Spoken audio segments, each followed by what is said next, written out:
Fala galerinha, beleza? Professor Beraldo na área para mais uma daquelas aulonas de biologia, galera. Para você que está querendo se preparar para o vestibular, para você que está querendo arrebentar em todas as questões de biologia, vem comigo. Bora que eu vou dar uma baita aula de biologia para vocês, galera. Bom, galerinha, hoje a gente vai para mais uma aula de fisiologia vegetal. Mais especificamente, a gente vai falar sobre o transporte e a nutrição das plantas. Como que elas realizam esse processo de transporte de seiva bruta, transporte de seiva elaborada e como que esses produtos estão relacionados com a nutrição vegetal, assim como todo o processo fotossintético e tudo mais, certo? Então, como é de costume, galerinha, bora pro slide comigo que eu quero apresentar esse assunto melhor para vocês. Bom, pessoal, agora então vamos falar sobre fisiologia vegetal, mais especificamente sobre transportes e nutrição vegetal, certo? Quando a gente fala de nutrição vegetal, nutrição mineral, a gente tem que lembrar qual que é o órgão responsável por nutrir a planta de forma mineral, que são as raízes. Então, olhando aqui para essa ilustração de raiz, eu tenho a zona ramificada mais acima, certo?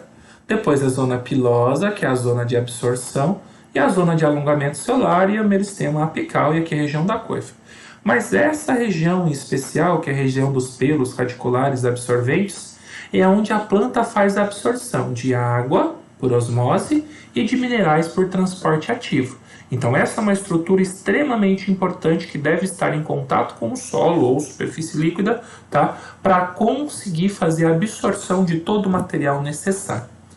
Para esse processo de absorção vegetal, você tem dois caminhos via esses pelos absorventes, que a gente chama de via simplasto e o que a gente chama de via apoplasto. Qual que é a diferença entre elas? A via simplasto, que é essa representada aqui por esse caminho em azul, ela acontece por dentro das células, tanto por osmose quanto por transporte ativo. Você tem a transposição, né, de água por osmose e de sais minerais por transporte ativo por dentro das células vegetais até chegar na parte mais central da planta, certo? E nessa parte central atingir, por exemplo, aqui pintadinho de azul, o xilema da planta para ir transportar para o caule, para as folhas e para todas as outras estruturas anexas, água e sais minerais. A mesma coisa acontece com a via apoplasto, transporte de água e sais minerais, porém, esse ocorre por entre os espaços da célula. Ele vai sendo transportado, aqui mostrado em roxo, né, em vermelhinho, por entre os espaços da célula, até chegar na parte interna, cair no xilema e ser transportado por todas as outras partes da planta, certo? Então é muito importante lembrar aí essa via simplasto e a via apoplasto.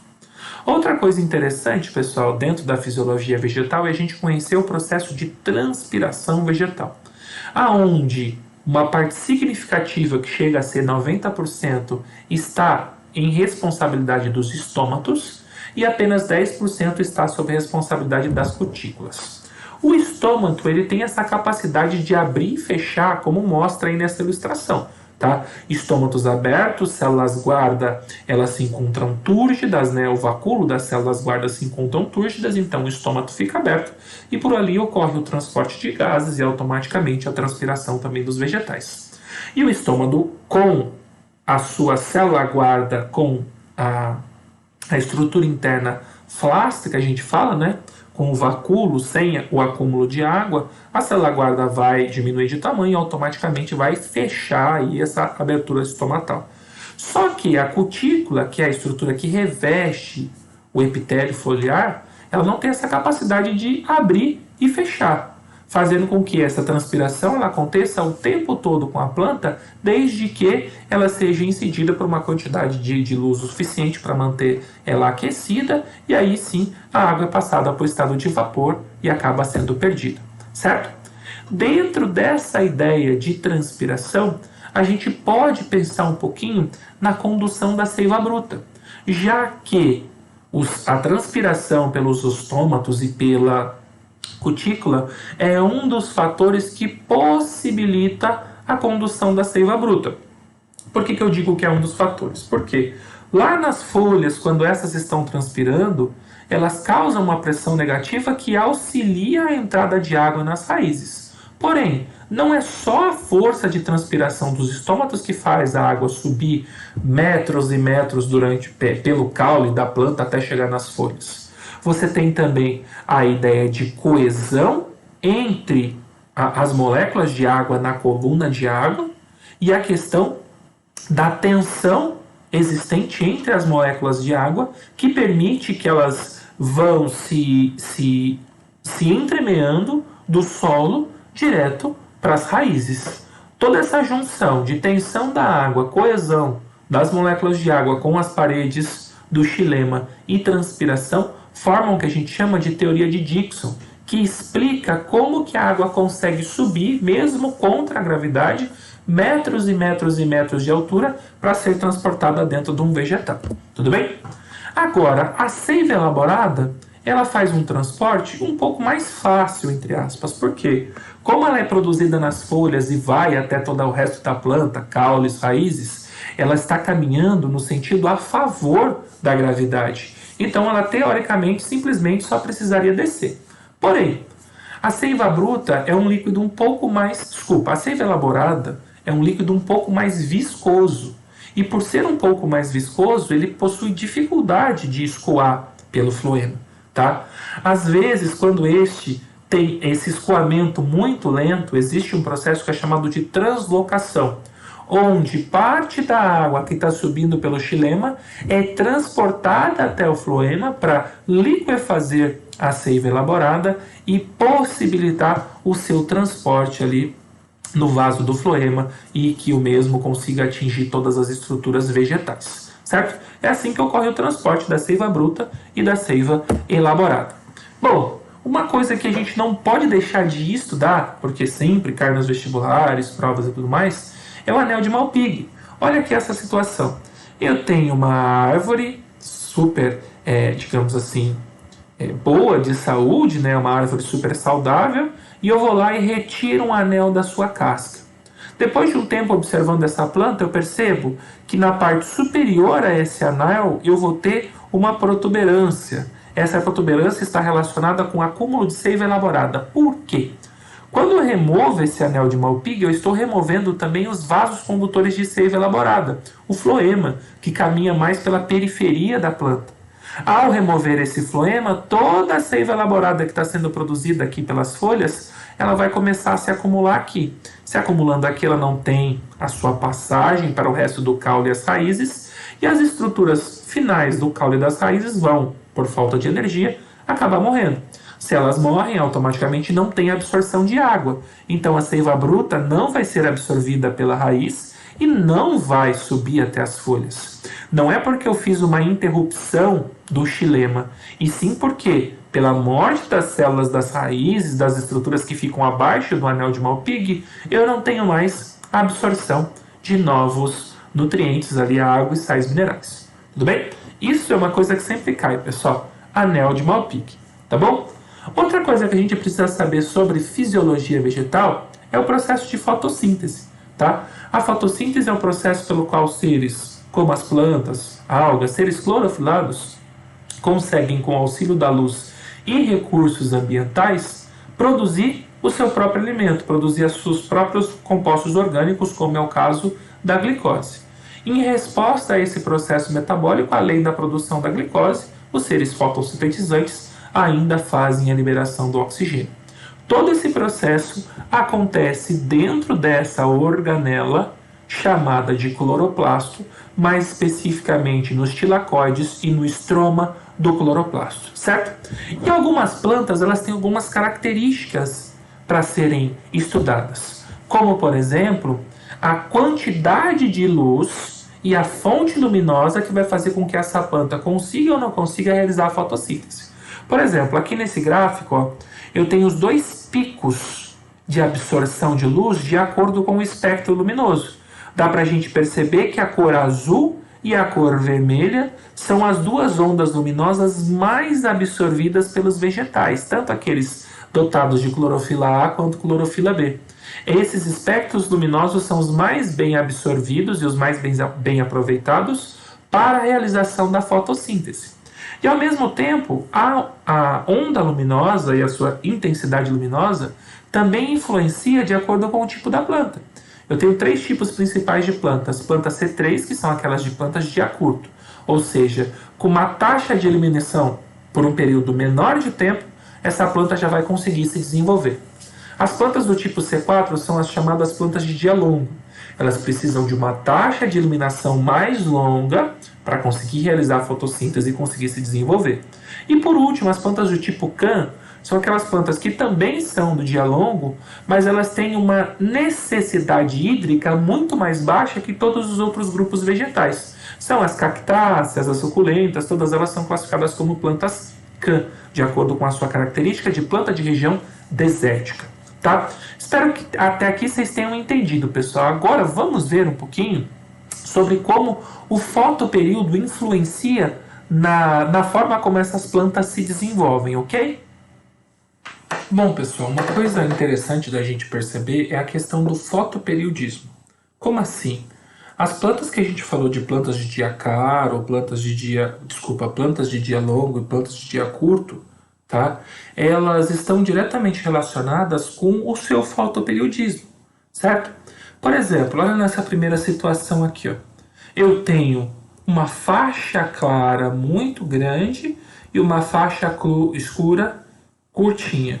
Aqui, ao contrário, uma faixa clara curtinha e uma faixa escura bem grande. E aqui uma faixa clara curta e uma faixa escura intercalada com flash de luz. O que é isso aqui, pessoal? Essa é a representação de uma planta de dia curto. Por quê? Ela precisa de um período luminoso bem curtinho e um período de escuro bem longo, certo? Para ela conseguir se desenvolver. Então, quem manda aqui, pessoal, é o período de escuro. Esse período de escuro longo é quem faz com que a planta se desenvolva. Por que eu sei que é exatamente o período de escuro que manda? Porque quando nesse experimento é colocado um flash de luz no meio do período escuro, a planta não se desenvolve mais. Então não é a fase clara que vai influenciar o desenvolvimento dela. Então é a fase ou o período que ela fica exposta ao escuro. Deste outro lado já tem outra situação. Fase clara bem grandona, fase escura curta, a planta se desenvolve, certo? Fase clara curta e fase escura longa, a planta não se desenvolve. Se por um acaso eu quebrar o desenvolvimento dessa fase escura com o flash de luz, automaticamente a planta consegue se desenvolver. Então essa planta aqui é a planta que a gente chama de planta de dia longo ou planta de noite curta. Quando eu intercepto o período escuro com um flash, automaticamente essa planta se desenvolve. Outras tantas coisas a gente pode observar na planta. Como, por exemplo, dentro da reação de fotossíntese, a gente tem a fase fotoquímica ou fase clara acontecendo dentro dos tilacoides e a fase química ou fase escura acontecendo dentro do estroma. Mas o importante é a gente saber a fórmula geral da fotossíntese, só para lembrar. 6 moléculas de gás carbônico reagem com 12 moléculas de água, na presença de luz e de clorofila, vão formar uma molécula de glicose, 6 moléculas de água e 6 moléculas de oxigênio. Só lembrando aqui, tá, pessoal? O gás carbônico absorvido serve para a produção de glicose.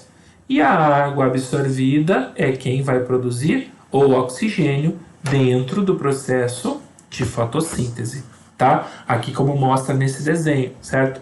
Então, o gás carbônico absorvido vai para a produção da glicose. A água absorvida é quem vai para a produção do oxigênio e ambos, é claro, vão doar átomos para a produção da molécula de água.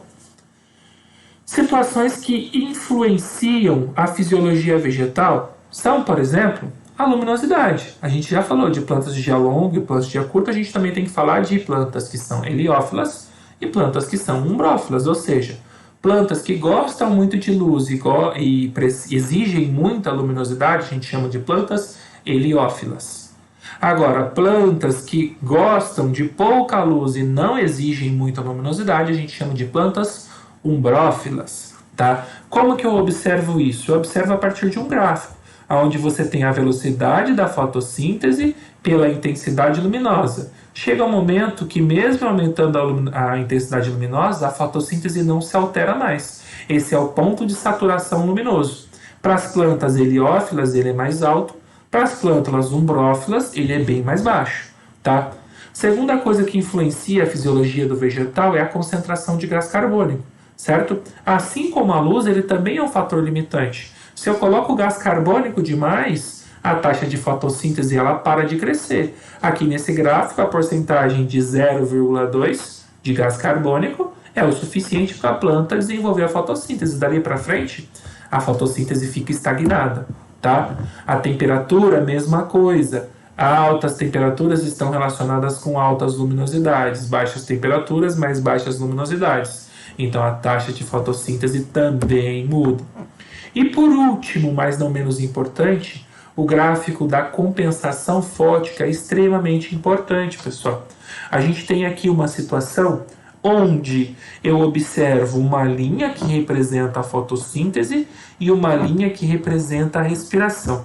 Exatamente no espaço onde ocorre a intersecção das duas linhas, ou seja, onde essas duas linhas se cruzam, eu vou ter o que a gente chama de ponto de saturação, ponto de compensação fótico.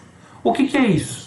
A planta nesse primeiro estágio aqui, que é o estágio do momento 0 até o final do momento 1, que é esse intervalo 1, ela vai fazer fotossíntese, mas a taxa de respiração é maior. Ou seja, ela produz menos energia do que ela gasta respirando. Nesse ponto aqui, que é exatamente marcado pelo número 2, eu tenho o ponto de compensação fótico.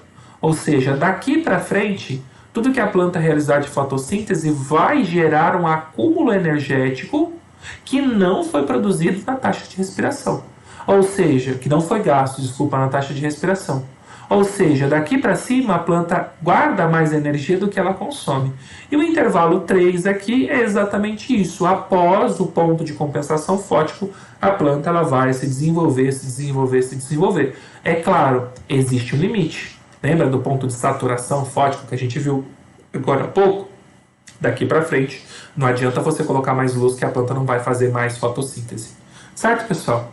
Espero que vocês tenham entendido aí todas essas pequenas etapas e todos esses gráficos e todas essas características que influenciam o desenvolvimento do vegetal. E chegamos ao fim de mais uma daquelas aulas de biologia, pessoal. Espero que vocês tenham gostado. Se não entendeu algum assunto, não precisa ficar desesperado, não precisa ficar maluco. Volta no vídeo, ó que coisa boa que é o vídeo. Volta no vídeo, assiste de novo a parte que você não entendeu, certo? Pega, faz a anotação, faz o seu resumo e aí depois você dá play no vídeo de novo, meu amigo. Aqui não precisa preocupação. Precisou, pausou e voltou. Um abraço do professor Beraldo e até a nossa próxima aula, pessoal.